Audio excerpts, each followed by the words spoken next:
ओम शांति। सुनते हैं आज 10 जुलाई 2025 की साकार मुरली से जीवन में धारण करने योग्य मुख्य बातें। पहली पॉइंट, स्व परिचय व योग की धारणाएं। देह अभिमान छोड़ देही अभिमानी बनो। देही अभिमानी ही ईश्वरीय संप्रदाय के कहलाते हैं। बाप के साकार रूप में बैठ स्वयं को आत्मा समझो। यह अभ्यास ही सच्चा राजयोग है। परमात्मा सुप्रीम आत्मा है, निराकार है, जन्म मरण में नहीं आता। दूसरी पॉइंट, यह सत्संग अन्य सत्संगों से विशेष क्यों? यही एक सत्संग है जिसमें आत्मा और परमात्मा का ज्ञान, पढ़ाई और स्पष्ट लक्ष्य है।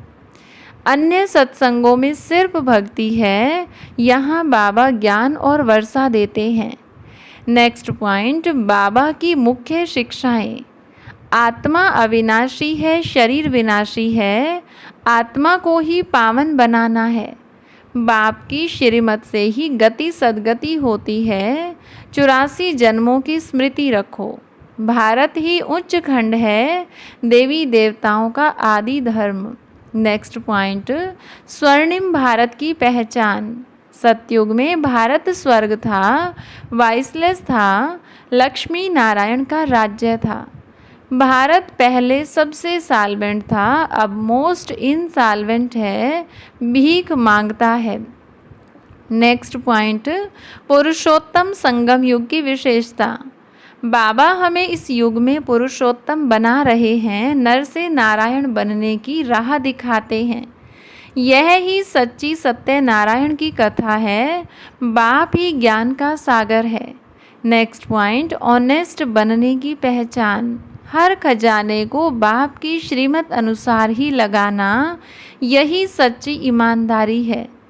समय, संकल्प, वाणी, श्वास सब बाप की सेवा में लगाएं। अव्यक्त इशारे से अपने संकल्पों की शक्ति जमा करो ताकि विश्व सेवा के निमित्त बन सको। कुछ अन्य पॉइंट्स, दैवी परिवार की सेवा में विरोध नहीं, सहयोगी बनो। देही अभिमानी बनने का अभ्यास करें। श्रीमत पर चलना ही सच्चा सत्संग है। आत्मा की पहचान को कभी न भूलें। बाबा को अपना सच्चा शिक्षक, सतगुरु और पिता समझें। ज्ञान को जीवन में व्यवहारिक रूप में उतारें। देह और देह के संबंधों से न्यारा बने। रूहानी सेवा में तत्पर रहें। याद की यात्रा से आत्मा को पावन बनाएं। ईश्वरीय संप्रदाय की मर्यादाओं में चलें।